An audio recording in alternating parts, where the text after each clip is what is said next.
Hi, how are you? Welcome back to my channel. As you all know, I am moving again. Hopefully this is the last time for a while, because this should be the last house we're moving into before we move permanently to a house we're actually buying.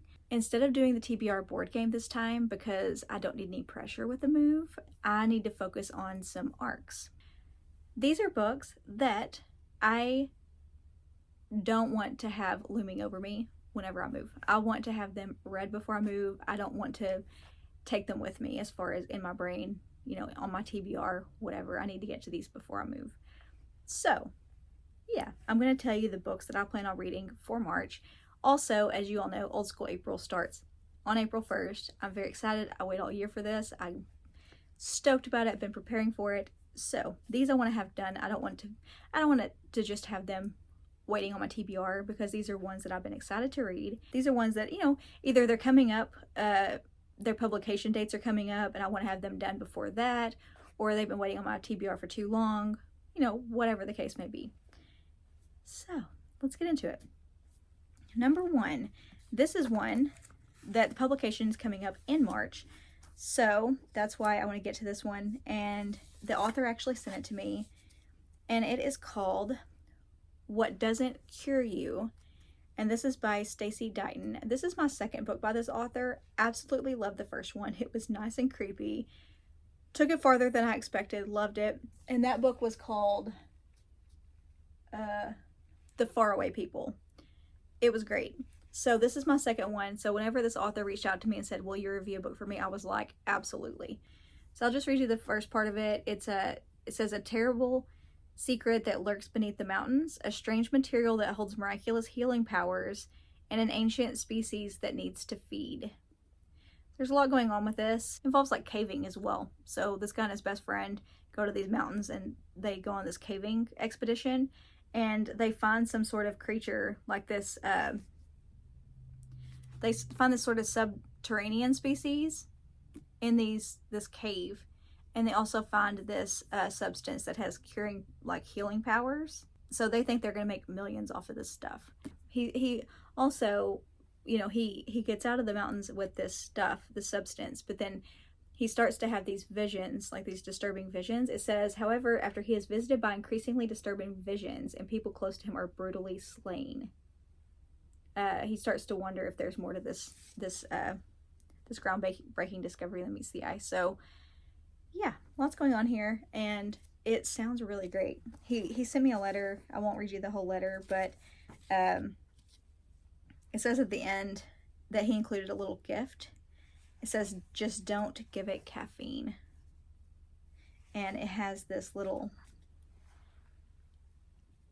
like a tentacle. It's really fun. The last book he sent me, he had sent a little gift too. I don't have it because it's in, I get a lot of stuff like that, so I put it in my little, I have a little box of trinkets like that. That's really fun. So yeah, it's in there. Otherwise I would get it out because I'm in the middle of moving. I don't have it handy for you, but I would show you. It was really cool too. He sends a lot of fun things like that. It's going to seem really ambitious because there are a lot of books, but a lot of them are really thin, so I can get to them pretty quickly. I don't know if you remember this one, Final Cut. This is a graphic novel that has really gorgeous artwork. And most of it is in color. Like, really gorgeous. This one was sent to me by Pantheon Books a while back. This one's going to be pretty quick to get through because it's a graphic novel.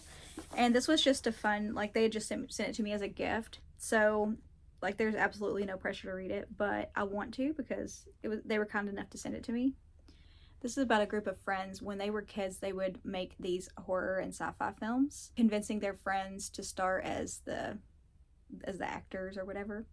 And they would make them like super grisly and all this. Brian, along with his friends and especially his muse, Lori, are now adults.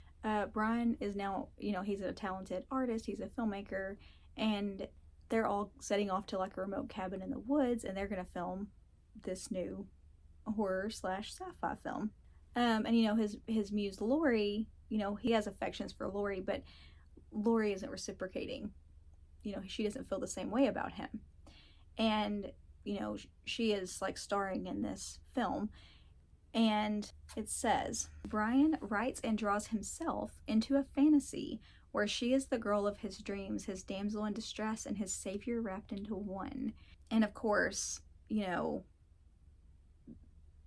he blurs the lines between reality and fantasy, and I think he takes things a little too far in this, but we'll see. And next up, I don't have the physical copy. This is on EPUB, and it was sent to me by DM Gritzmacher. I've read a couple of books by him, so you probably remember the name. And this one is called The Trench, and it is book 5 in the Skullduggery series. The Skullduggery series. Oh my gosh, I cannot get the words out. My brain is like complete mush today. So this is book 5. This is the 3rd book I've read in the series. Now, the first book I read was book 3, and that one you could have read as a standalone. The book 4, you definitely needed to have some reference, so that one would have been better if you had a little bit of reference, which I did at that point. So this one, he sent me this a while back, and I was in the middle of like a readathon and a lot of different things, so I feel really bad that it's taken me a little bit to get to this one. So I've had so much going on, I really haven't gotten a chance to get to it. I really want to, because I've really enjoyed the other books in the series. I won't tell you too much about it because it is part of a series, but the last one that I read, I described as, just so you know, like what I described it as in the review, I described it as Indiana Jones meets the Mummy with some police detective drama. But make it super dark and disturbing. But yeah, they're always like really gritty, very violent, some gore in them, and they're always a bit of an adventure too. So I'm really looking forward to reading that, and I'm not going to tell you the synopsis just because I don't want to give anything away in case there are some spoilers from the other books in the series, but very much looking forward to that one. This is not horror, but this is one, if you remember me talking about it, I reached out to the publisher and asked for this one because I was so intrigued that I had to have it. This one was sent to me by @randombooks. That's their name on Instagram, which is Random House Publishing. Sky Daddy by Kate Folk. And this is about a woman who is sexually aroused by airplanes. Yeah. She believes her destiny is to someday marry one of her suitors by dying in a plane crash, a catastrophic event that would unite Linda with her soulmate plane for eternity. She just sounds really fascinating, and this sounds like a really interesting book. Sounds like a really interesting character. This comes out in April, like April 8th, I believe. So I want to get to this in March before the publication date. Sounds just super fascinating. This one was sent to me by the author, and it is called The Furious Others. This one is by Ashley Baker. I just told you about this one not too long ago, but this one is very unique in that it puts the focus on the victims instead of the serial killer, and these ladies are all sort of banding together. It says, the typical serial killer novels, the victims are a footnote. In this book, they're the whole story. It just sounded really interesting, and there are 10 victims in this, so this one follows the victims and it puts them at the forefront of the story. I believe this one is already out. I think she sent this to me after it was already out, but let me check. This one is already out, so I will let you guys know how that goes. This one was sent to me by Novel Suspects and Hatchet US, and it is called The Treasure Hunters Club by Tom Ryan. This one is already out as well. This one came out in October. It says, this one is Everyone in My Family Has Killed Someone meets the Goonies in Treasure Hunters Club, a rollicking murder mystery set in a seaside town filled with pirate lore, family secrets, unforgivable grudges, secret societies, and of course, a treasure lost to time. That sounds like a freaking adventure. It sounds kind of light and fun, and I think that would be really great because the rest of these are kind of dark. I think this is going to be a really fun mix of books, a little bit of everything. And this just sounded like a blast. And for it to mention the Goonies on here, I was like, yes, please. And it just sounds like an adventure. I don't have who sent me this. I will put it here because I forgot to put it in my phone. The Humans by Matt Haig. So this is an alien story, and it sounds really interesting. An alien has taken the form of a professor here on Earth. And this alien is really not impressed with humans. He's disgusted with the way humans look, what they eat. He's baffled with the concepts of love and family, the wars they witness on TV. Like, he's not impressed whatsoever. It says, but as time goes on, he starts to realize there may be more to this weird species than he has been led to believe.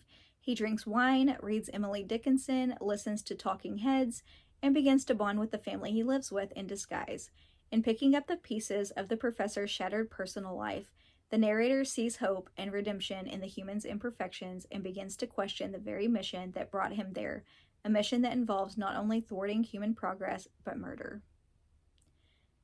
Yeah, that sounds so fun. And this is an older book. This is why I wasn't in a huge rush to get to this one. They did send it to me, but this was published a while back. But yeah, it sounds really fun. I like that they put this on my radar because I had not heard of this one, but it sounds awesome. The next two were sent to me by Harper Perennial. The first one is called Sea Friendship by Jeremy Gordon. I know that I've told you guys about this one before. I told you about both of these before. When does this one, when did these come out? Because sometimes they'll send me like a whole box of books and some of them will be coming up and some of them will be older ones. Like they'll just send me like a whole stack.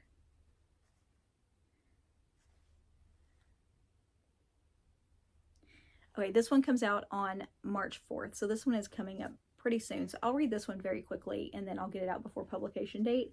This is a guy named Jacob. Jacob is, he's dealing with layoffs and he decides he wants to start a podcast. It's really the best idea he has. He needs to come up with a really good idea that's going to make him successful. He learns the true circumstances surrounding Seth, one of his best friend's deaths. So he starts digging into this and he realizes that he has a really good idea. The more he starts digging into the truth of it, it sends him spiraling and he ends up back in his hometown of Chicago. It says his increasing obsession ultimately leads him back home to Chicago where he tracks down Lee, a once up-and-coming musician who probably best knew Seth at the end of his life. As the investigation deepens, Jacob's drive to find out the truth and whether there's a deeper story to be told about the fault lines of our memories, life and death on the internet, and the people we never forget grows into a desperation to discover whether it even matters, whether he can make it matter. This one comes out March 4th.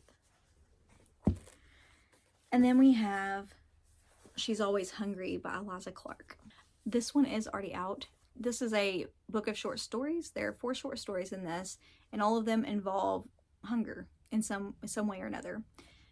A woman welcomes a parasite into her body, a teenager longs for perfect skin, a scientist tends to fragile alien flora, and a young man takes the night into his own hands.